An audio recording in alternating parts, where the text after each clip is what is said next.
You know how sometimes you wake up in the morning and the first lady puts out a statement demanding you be fired from your job? We've all been there, right? You've been there, right, Guillermo? Yeah, sure. Yeah. What a day. Every year they'd have a comedian roast the room. The president, the vice president, members of the press, everybody got roasted. I did it once. I hosted it. It was a lot of fun. But this year, they said, no comedian. We're bringing in a mentalist instead.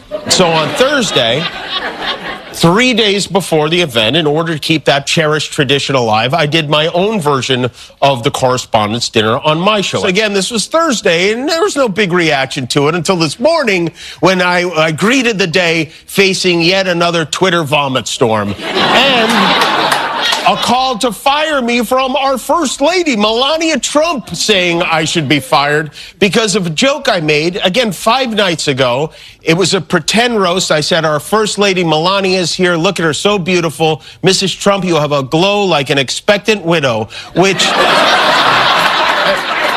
obviously was a joke about their age difference and the look of joy we see on her face every time they're together.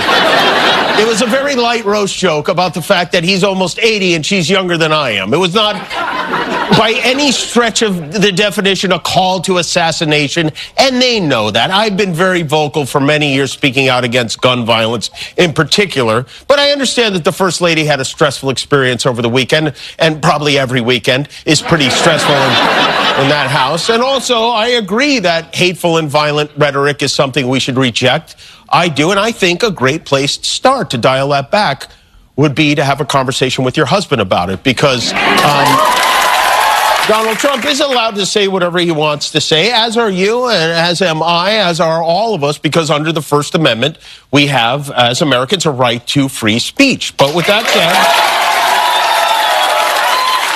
I am sorry that you and the president and everyone in that room on Saturday went through that.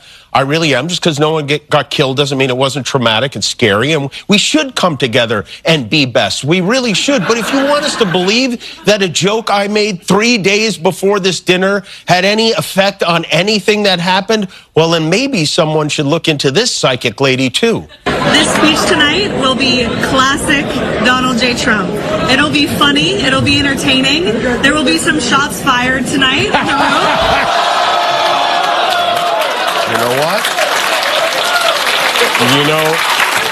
You know who's going to be furious when she hears that? White House Press Secretary Carolyn Levitt, who will be furious.